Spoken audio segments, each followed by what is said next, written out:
Hello students, आपके अपने channel SR success towards में स्वागत है। हम पढ़ रहे हैं चैप्टर 11 अल्कोहल, फिनॉल तथा ईथर। आज का हमारा टॉपिक है ईथर के रासायनिक गुण। तो आज के टॉपिक को समझने के लिए और इसे इजी बनाने के लिए मैं सीमा मैम के साथ वीडियो के अंत तक के बने रहिए ताकि आज के टॉपिक को समझने में आपको आसानी हो। और पिछली वीडियो में हमने ईथर को बनाने की सामान्य विधियों को विस्तार से समझे थे। यदि आपने वह वीडियो नहीं देखी है तो आई आइकन पर क्लिक करके वह वीडियो देख सकते हैं।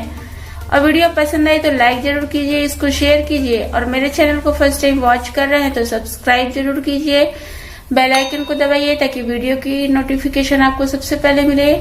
और इंस्टाग्राम पर सीमा साहू 179 को फॉलो कीजिए।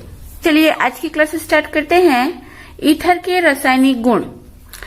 ईथर एक अक्रिय यौगिक है जो सामान्य परिस्थिति में यानी कि कमरे के तापमान पर ऑक्सीकारक, अपचायक, प्रबल अम्ल या क्षार किसी के साथ भी कोई अभिक्रिया नहीं करता है।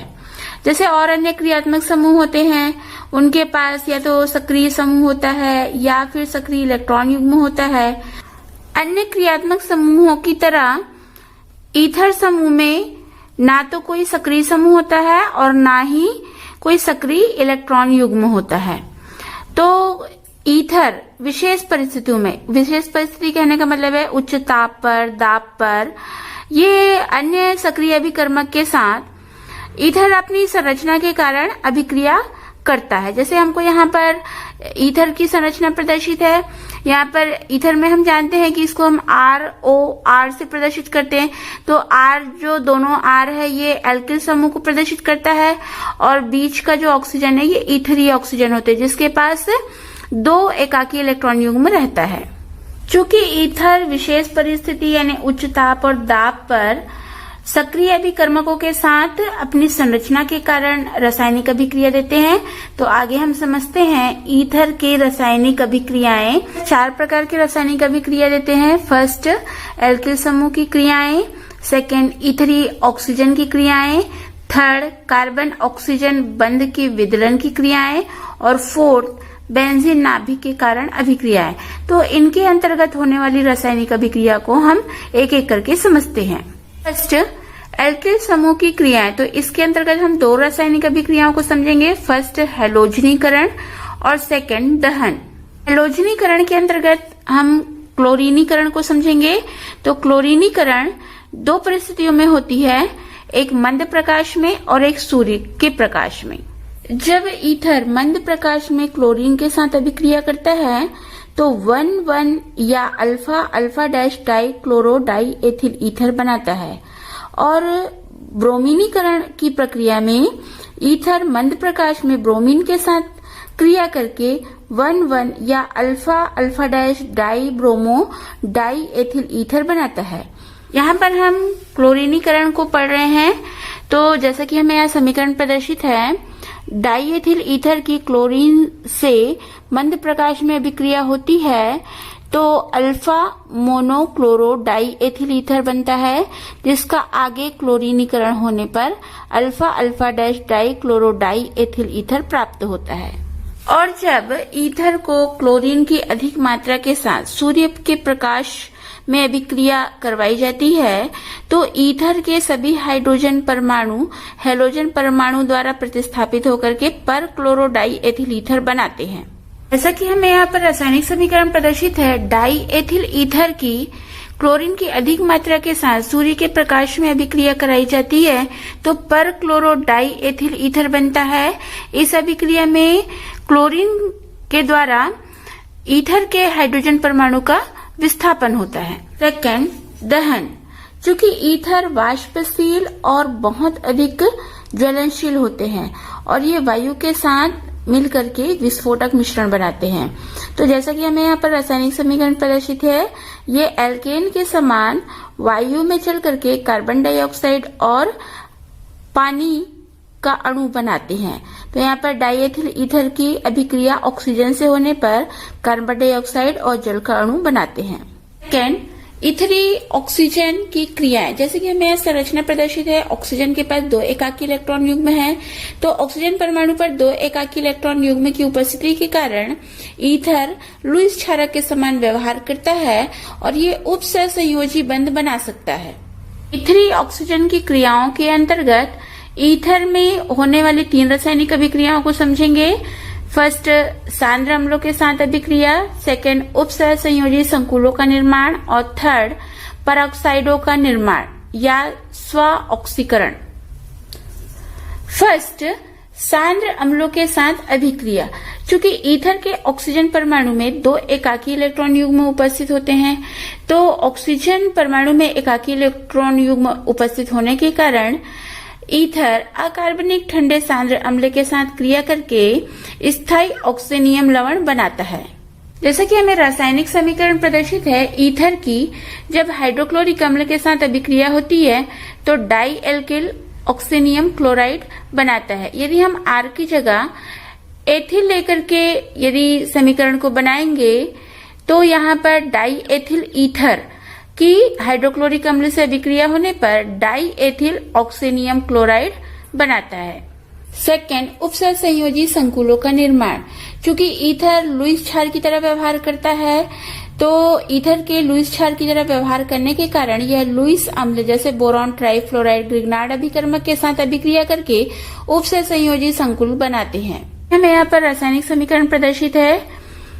ईथर की बोरॉन ट्राइफ्लोराइड से अभिक्रिया होने पर बोरॉन ट्राइफ्लोराइड ईथरेट बनता है। यहाँ पर R के स्थान पर यदि हम एथिल लेते हैं तो डाई एथिल ईथर की बोरॉन ट्राइफ्लोराइड से अभिक्रिया होने पर बोरॉन ट्राइफ्लोराइड ईथरेट प्राप्त होता है और डाई एथिल ईथर की ग्रिग्नार्ड अभिकर्मक से अभिक्रिया होती है तो ग्रिग्नार्ड अभिकर्मक ईथरेट बनता है। यहाँ पर जो ईथर की ग्रिग्नार्ड अभिकर्मक से अभिक्रिया हो रही है और ग्रिग्नार्ड अभिकर्मक ईथरेट बना रहा है, तो इस अभिक्रिया के कारण ईथर को ग्रिग्नार्ड अभिकर्मक के विलायक के रूप में प्रयोग किया जाता है। थर्ड, परऑक्साइडों का निर्माण या स्व ऑक्सीकरण। अब जैसे नाम से पता चल रहा है स्व ऑक्सीकरण मतलब स्वयं से ऑक्सीकरण होना।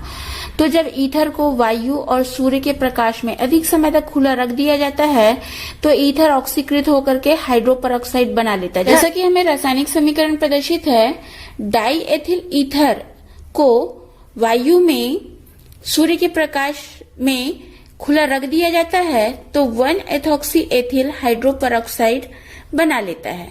सभी प्रकार के ईथर, चाहे वो कैसे भी ईथर हों, जब वायु में खुले रहते हैं तो उसमें परऑक्साइड उपस्थित होता है और ये उच्च ताप पर विस्फोट के साथ अपघटित होते हैं। इसलिए जब ईथर को शुष्क किया जाता है तो ईथरों का वाष्पन या आशवन नहीं किया जाता। कहने का मतलब ये है कि जो ईथर हम प्रयोगशाला विधि से बनाते हैं या किसी भी अन्य विधि से बनाते हैं तो उसमें कुछ जल की अशुद्धियां रहती है, तो उस अशुद्धियों को दूर करने के लिए कैल्शियम क्लोराइड, निर्जल कैल्शियम क्लोराइड का उपयोग किया जाता है और कभी भी ईथर का वाष्पन या आशवन नहीं करते हैं। क्यों? क्योंकि ये उच्च ताप पर विस्फोट के साथ अपघटित होता है। थर्ड, ऐसी रासायनिक अभिक्रियाएं जिसमें कार्बन और ऑक्सीजन के बंध का विदलन होता है।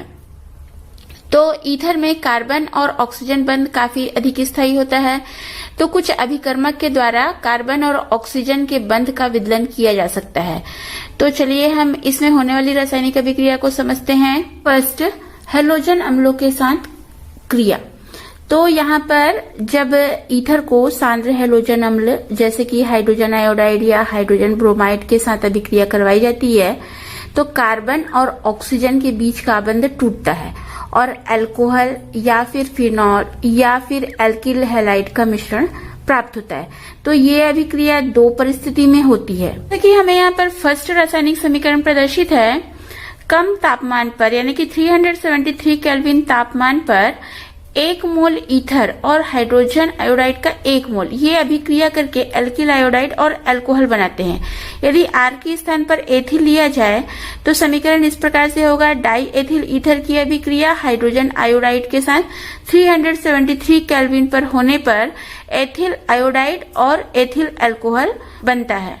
जब मिश्रित ईथर को हाइड्रोजन आयोडाइड के साथ अभिक्रिया करवाते हैं तो छोटा एल्किल समूह हैलाइड आयन के साथ जुड़ता है और बड़ा एल्किल समूह अल्कोहल में परिवर्तित हो जाता है। यह अभिक्रिया जीसल की विधि कहलाती है। जैसा हम यहाँ पर हमें रासायनिक समीकरण प्रदर्शित है, मेथिल प्रोपिल ईथर की हाइड्रोजन आयोडाइड से अभिक्रिया हो रही है तो मेथिल प्रोपिल ईथर में छोटा एल्किल समूह मेथिल ये हैलाइड आयन यानी कि आयोडीन से जुड़ करके मेथिल आयोडाइड बनाता है और जो बड़ा एल्किल समूह है ये अल्कोहल का निर्माण करता है। यहाँ पर ईथर की अभिक्रिया हाइड्रोजन आयोडाइड से कम तापक्रम पर हो रही थी। सेकेंड स्थिति में जब ईथर की अभिक्रिया उच्च तापमान पर और हाइड्रोजन आयोडाइड की अधिकता में होती है तो एल्किल आयोडाइड के दो अणु बनते हैं।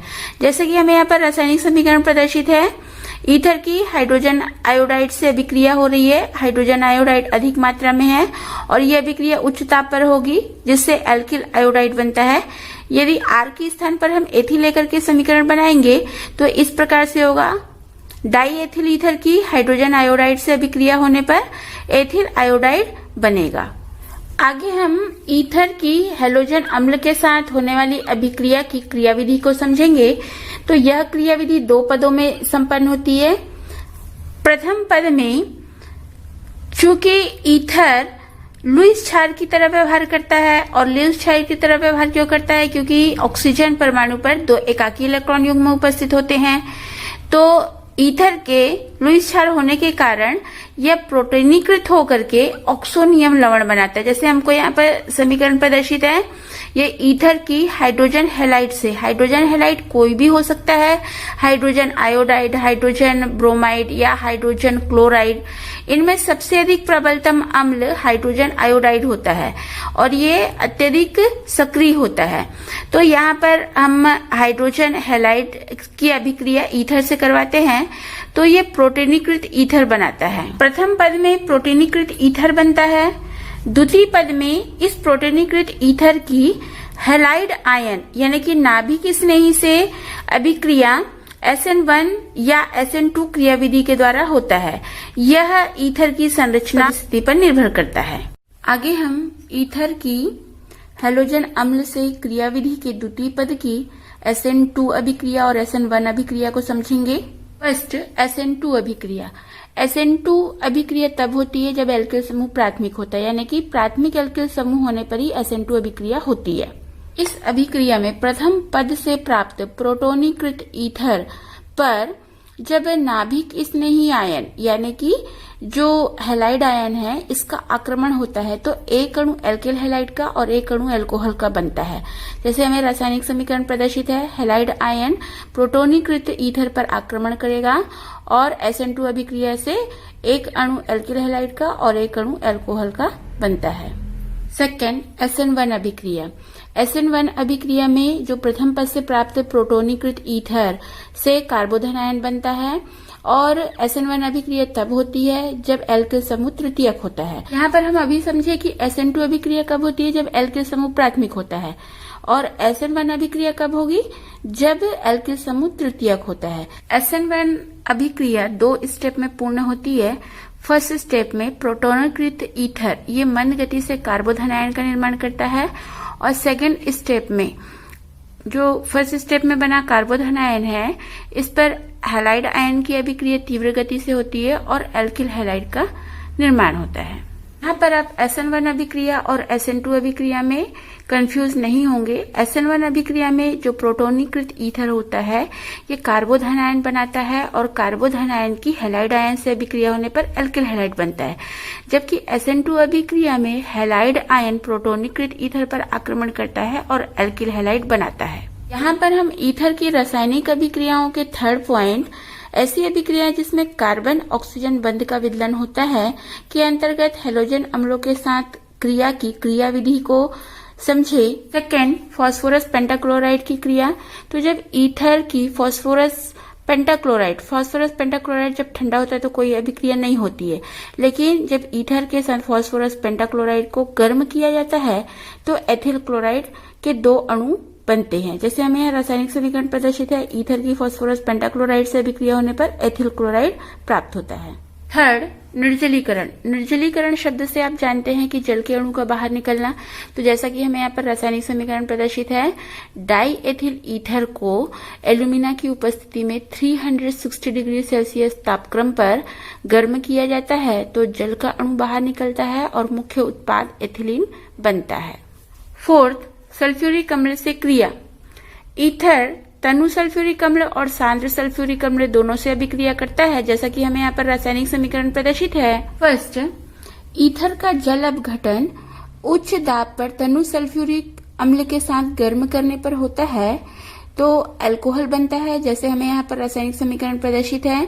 ईथर का जल अपघटन तनु सल्फ्यूरिक अम्ल के साथ इसे गर्म करने पर होता है तो अल्कोहल बनता है। आर के स्थान पर एथिल लेकर के रासायनिक अभिक्रिया बनाएंगे तो डाईएथिल ईथर की तनु सल्फ्यूरिक अम्ल के साथ गर्म करने पर जल अपघटन होने पर एथिल अल्कोहल बनता है।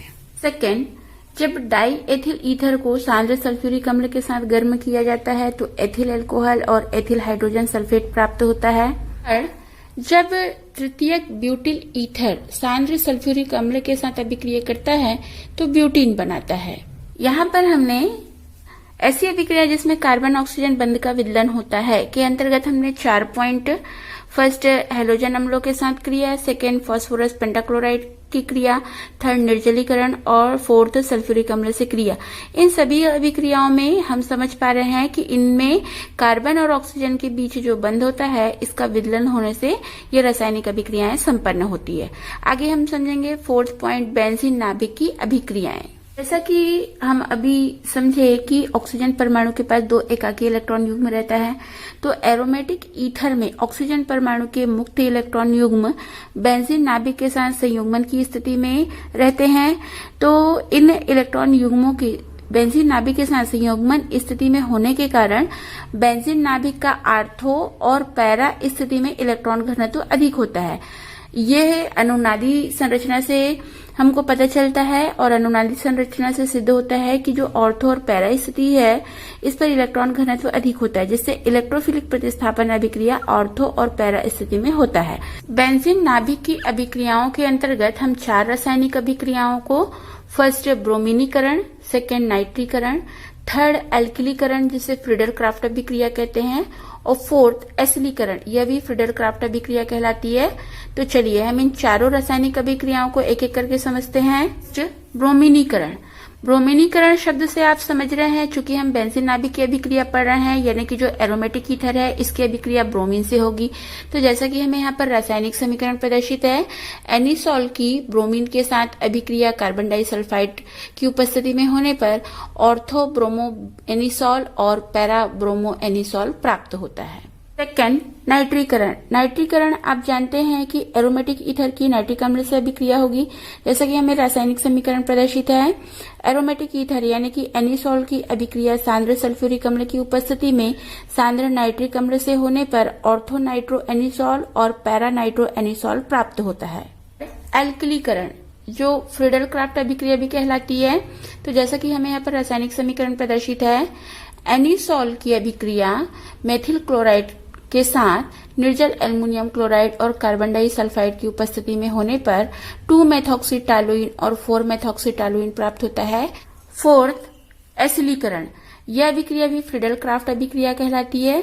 जैसे कि हमें यहाँ पर रासायनिक समीकरण प्रदर्शित है, एरोमेटिक ईथर यानी कि एनिसॉल की अभिक्रिया जब एसिटिल क्लोराइड के साथ निर्जल एल्युमिनियम क्लोराइड की उपस्थिति में करवाई जाती है तो 2-मेथॉक्सी एसिटोफिनॉन और 4-मेथॉक्सी एसिटोफिनॉन प्राप्त होता है। पर एल्किलीकरण और एसिलीकरण दोनों अभिक्रियाओं को फ्रीडल क्राफ्ट अभिक्रिया कहा गया है, तो इसमें कंफ्यूजन क्रिएट नहीं करना है आपको। ये एल्किलीकरण यानी कि दोनों में देखिए एरोमेटिक ईथर है, एनिसॉल ही है, तो एनिसॉल की अभिक्रिया जब एल्किल क्लोराइड से होती है यानी कि मेथिल क्लोराइड से हो रही है तब इसको एल्किलीकरण कहा जाएगा, और एसिलीकरण यानी कि जब एनिसॉल की अभिक्रिया एसिटिल क्लोराइड से होगा तब इसको एसिलीकरण कहा जाएगा। तो बिल्कुल कंफ्यूजन को हटाते हुए आप अभिक्रिया को समझेंगे। आगे हम समझेंगे ईथरों के उपयोग। फर्स्ट, विलायक के रूप में। तो उद्योगों में तेल, रेजिन, गोंद आदि को घोलने के लिए ईथर का उपयोग विलायक के रूप में किया जाता है।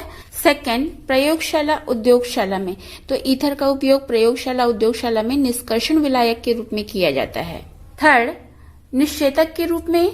फोर्थ, पेट्रोल के विकल्प के रूप में, यानी कि अल्कोहल और ईथर के मिश्रण का प्रयोग पेट्रोल के विकल्प के रूप में किया जाता है।